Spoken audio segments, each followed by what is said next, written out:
जिस भोजपुरी को कबीर ने संवारा हो, जिस भोजपुरी को गुरु गोरखनाथ ने धार दी हो, जिस भोजपुरी की का बितान महेंद्र मिश्र और भिखारी ठाकुर जैसे लोगों ने कोर गढ़े हो, जिसके उसकी पहचान इतने सस्ते लोग कैसे। हम इसी शहर में द संडे इंडियन मैगजीन भोजपुरी का घूम घूम बेचते रह गए, कोई नहीं लिया। आप पढ़ते नहीं हैं उसको। खेसारी लाला अपराधीन के, पवन सिंह के, गुंजन लाल के किन ले। आप लेखकों को 10 रुपया भी नहीं देना चाहते। चले हैं भाषा का कल्याण करने। वो सड़क पर गुजरता हुआ मरता है राइटर भोजपुरी या हिंदी का, सूर्यकांत त्रिपाठी निराला की तरह। और भाषा को बेच के खाने वाले लोग बेच फॉर्च्यूनर में चलते हैं, एसी में चलते हैं, और आपकी महफिल में जाते हैं तो आपके बनोई से ज्यादा सम्मान पाते हैं। अपराधी आप हैं। उसी महफिल में हम जैसे लोग जो लिखते पढ़ते हैं उनको कुर्सियां नहीं मिलती, और वो लोग आते हैं तो आप उनको बहनोई से बड़ा चादर देते हैं। अपराधी आप हैं। आप चीजों को समझिए, जड़ों तक जाइए। 4 लंपटों के गाए हुए को भोजपुरी न बनाइए। जो 4-6 लंपट लिख दिए और 8-10 लंपट गा दिए, वही भोजपुरी है। 1300 साल पुराना इतिहास है। जाइए तलाशिए 1300 साल में कितने वीर योद्धा मिलते हैं आपको कलम के। नसावा फाट जाई पढ़े में। हिंदी पढ़ लेबो, भोजपुरी पढ़े में भोजपुरी भाषी के नसावा फाट जाई। रउआ अपने देखो बुलू फिल्म है, रउआ लइकवा देखी धार्मिक, रउरा पढ़तनी मायापुरी, लइकवा ले चाहतनी कि भोजपुरी पढ़ जाओ। मेहरारू ले कहतनी जानू डार्लिंग, मोबाइलवे में सेव कइले रहतनी।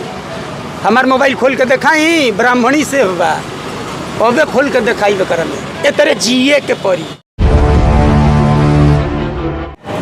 अभी मैं बिहार के बक्सर जिला के अंबेडकर चौक पे हूँ, और यहाँ पे खड़ा हूँ तो बवाल एक यहीं से मचा है, और उस बवाल मचाने वाले व्यक्ति का नाम है पंकज सिंह, और बवाल मचा है भोजपुरी पे। अब भोजपुरी भाषा पे बवाल मचा है, भोजपुरी इंडस्ट्री पे मचा है बवाल, भोजपुरी गाना पे मचा है बवाल, या बिहार के अस्मिता पे बवाल मचा है। उसी के संबंध में आज बातचीत होगी, और यहाँ पे बहुत सारे लोग हैं। सबसे बड़ी बात है कि यहाँ के कुछ लोगों का कहना है कि भोजपुरी गाना अश्लील नहीं होता है। यहाँ के कुछ लोगों का कहना है कि भोजपुरी फिल्म अश्लील नहीं होता है। तो फिर ये अश्लीलता हमारे समाज में फैला क्यों है? सबसे पहले यहाँ पे एक व्यक्ति हैं, उनसे इस बारे में चर्चा करेंगे। क्या नाम है आपका? पंकज। अच्छा, ये बताइए, जो अश्लीलता पे ये बवाल मचा है अपने बिहार में, वो क्यों मचा है और इसके लिए कौन है दोषी? अश्लीलता पर जो बवाल मचा है वो कुछ लोगों के बीच मचा होगा। हाँ, उससे समस्त भोजपुरी भाषी प्रभावित नहीं है। हाँ, वो कुछ लोग, आज के नौजवान जो भोजपुरी भाषा का मूल स्वरूप न जानते और न समझते हैं, हाँ, उनके लिए भोजपुरी गीत संगीत जो बाजारू गीत संगीत है, हाँ, वही भोजपुरी को आप बाजारू गीत संगीत बोल रहे हैं? भोजपुरी का जो बाजारू, भोजपुरी को नहीं बोल रहे हैं। हाँ। भोजपुरी का जो अभी बाजारू गीत संगीत है, हाँ, जिसको बेच करके लोग खाए और जी रहे हैं।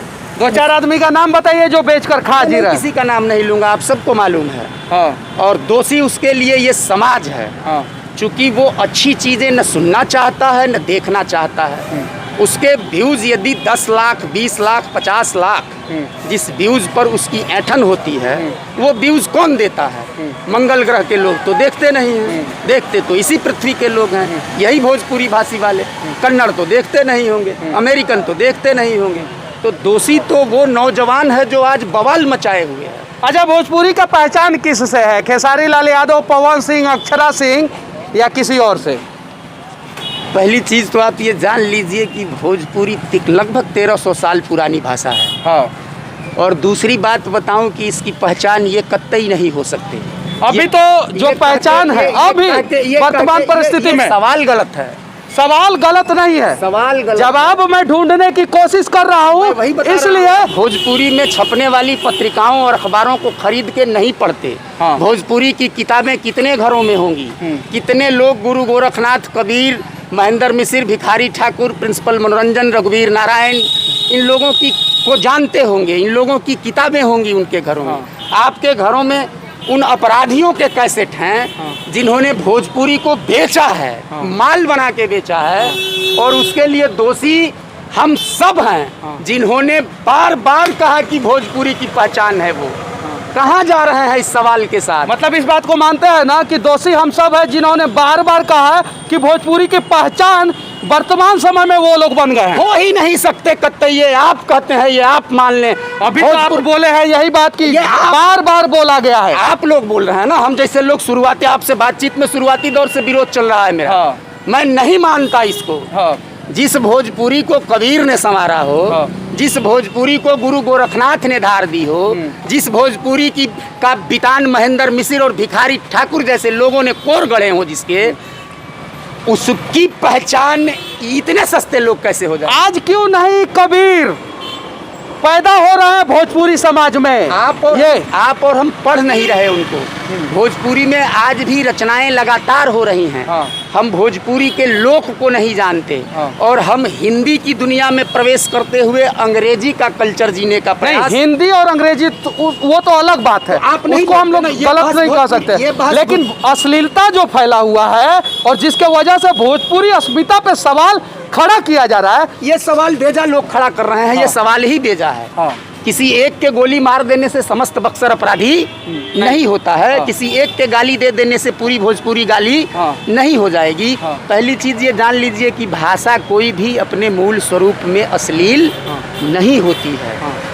भाषा विज्ञानियों का मानना है कि भाषा बहती हुई नदी है। तो भाषा यदि बहती हुई नदी है तो नदी गंदी होती है क्या? पोखर गंदा होता है, बंधा हुआ पानी गंदा होता है, बहता पानी गंदा नहीं होता।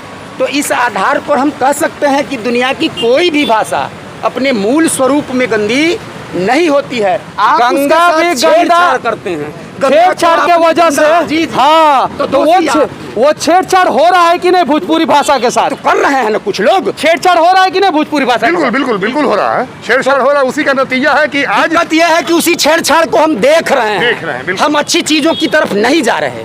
दिक्कत यही है। आज हम बहुत बड़ी बड़ी बातें करें और हमारे घर में जब शादी हो तो उन्हीं जिनका आपने नाम लिया है उन्हीं का जाति के आधार पर उन्हीं का कैसेट अपने घर में बजाए और हमारी घर की बेटियां बहनें उन्हीं गाने पे नृत्य करती है, ये गलत है।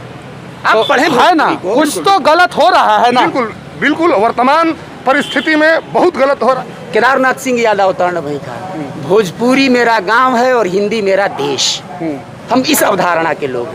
भोजपुरी हमारी धमनियों में बहता है, बिना ओकरा संभव भावे न आई। हम जो कहल चाहतनी वो स्पष्ट ना हो पाई। लाहे लाहे खातिर कौन शब्द बा अंग्रेजी में?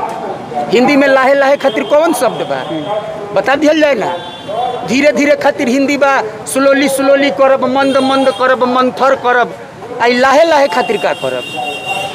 तो इतना बढ़िया भाषा के आज लोग बदनाम काहे करता? ऐसे करता कि हमनी के ही बक्सर में हम 22 वर्ष ले मुंबई में जैला के बाद वहाँ के लोग लॉलीपॉप लागेलू से बिहारी लोग के संबोधन काहे करेला? उ बेचता न, उ बेचता यार, उ कीनता नहीं, ओकर माल बनता, ओकरा नीक लागता। भाषावा करैली है नीक ना लगी, ओकर गानावा पनीर है सोहट के खाता नहीं, लेकिन आता लीवर राउर खराब हुई।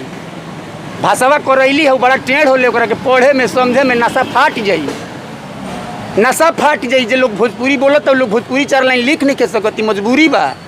ओमा हरसई लगी कि दीर्घई पते नहीं खे। तो एकरा लग तो सरकार के भी दोषी मानल जा सकता ना कि सरकार भोजपुरी भाषा के ना बढ़ा के अंग्रेजी भाषा के ओकरा जगह पे बढ़ावता। कुंवर सिंह विश्वविद्यालय में भोजपुरी में PhD हो रहा है। एडमिशन नहीं कराया लोग। एडमिशन 2 साल पहले सीट खाली रह गई, वाइस चांसलर को बंद करना पड़ा। आप अपने बच्चों को भोजपुरी नहीं पढ़ाते हैं, बुलवाते नहीं हैं। हम इसी शहर में द संडे इंडियन मैगजीन भोजपुरी का घूम घूम बेचते रह गए, कोई नहीं लिया। आप पढ़ते नहीं हैं उसको।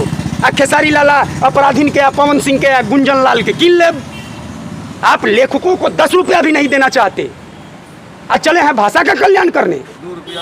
वो सड़क पर गुजरता हुआ मरता है राइटर भोजपुरी या हिंदी का, सूर्यकांत त्रिपाठी निराला की तरह। और भाषा को बेच के खाने वाले लोग बेच फॉर्च्यूनर में चलते हैं, AC में चलते हैं, और आपकी महफिल में जाते हैं तो आपके बनों से ज्यादा सम्मान पाते हैं। अपराधी आप हैं। उसी महफिल में हम जैसे लोग जो लिखते पढ़ते हैं उनको कुर्सियां नहीं मिलती, और वो लोग आते हैं तो आप उनको बहनोई से बड़ा चादर देते हैं। अपराधी आप हैं। आप चीजों को समझिए, जड़ों तक जाइए। 4 लंपटों के गाए हुए को भोजपुरी न बनाइए। जो 4-6 लंपट लिख दिए और 8-10 लंपट गा दिए, वही भोजपुरी है। 1300 साल पुराना इतिहास है, जाइए तलाशिए 1300 साल में कितने वीर योद्धा मिलते हैं आपको कलम के। नसावा फाट जाई पढ़े में, हिंदी पढ़ लेबो, भोजपुरी पढ़े में भोजपुरी भाषी के नसावा फाट जाई। जे दिन सरकार जान जाई, एजा सरकार आवेले चुनाव में, चुनावा में एजा लोग नेता लोग विधायक लोग आवेला, जे दिन जान जाई सब रउआ सब कोई आदमी अपना चुनाव में भोजपुरी के मुद्दा बनाई ना सर। बोरिंग नहीं खे, तार नहीं खे, हमार मुकदमा दर्ज नहीं खे हो, इंदिरा आवास ना मिलल, हम तो कबो नहीं देखल कि भोजपुरी नेता अपना परी भोजपुरी के मुद्दा उठेब कि ना उठेब, केहू ना पूछेला। रउआ पूछे शुरू करी ना, ओकर बाथा छूटे लगी। तो रउआ पूछब कि मलई बराज कहिया बनी, तो बनत मलई बराज 24 वर्ष ले। आप दोषी हैं ना, आप अपने लोगों से पूछिए। हमको भोजपुरी हमनी का मय आदमी जब भोजपुरी बतियावे लगब जा, तो जब बहरिया से आई ओकरो मजबूर होके वही में टूटले फाटल बतियावे के पड़ी जी। तो पटना जंक्शन पर उतरले, आरा ले पार होते बोलिए बदल जाता, कहाँ जा रहे हो, कितने बजे आओगे, ससुर का नाती चलल बड़ा भोजपुरी कल्याण करे। अब मराठी भेटाता कोलकाता में तो मराठिए बतियावता, बंगाली बक्सर में बा, यही बक्सर में जाके देखो पंजाबी मोहल्ला बा, पंजाबी में बात करे 84 से ही जा बड़ा सा। हमनी से बेहतर बा उ लोग, अपना भाषा के प्रति सम्मान बा, अपना बोली के प्रति सम्मान बा। रउआ सब है अपना बोली भाषा के लंगटे नचावतनी। है कुल आदमियन का बेटी बहन का बियाह में न हुआवेला 10-10 लाख लेके जी। अब पाहुन लोग जिनकर बियाह होला उनको ले ढेर इज्जत उन्हन के होला। वो दिन हम बारात में जाई ना आई ना, वो लइकवा के बरमलवा जौन पहनावेला लइकिया के ओकरा ले ढेर इज्जत है, गयकवन के अपराधियन के होला। जौन अपराध सब बवाल तो निक बा, जंगल में आग लगाई, फिर पानी खातिर डाली, पानी डाला जा आग लग गई। सलाई बारे से पहले सोची कि हम कर रहल बनी, हमारे एक कदम कहाँ ले जाई हमरा के। सलाई बारे के काम के करता ये आज समाज हमार, आप हम उ जौन पर ऐठता बा मेरे भाई 24 घंटा में 3 मिलियन व्यू, 10 मिलियन व्यू।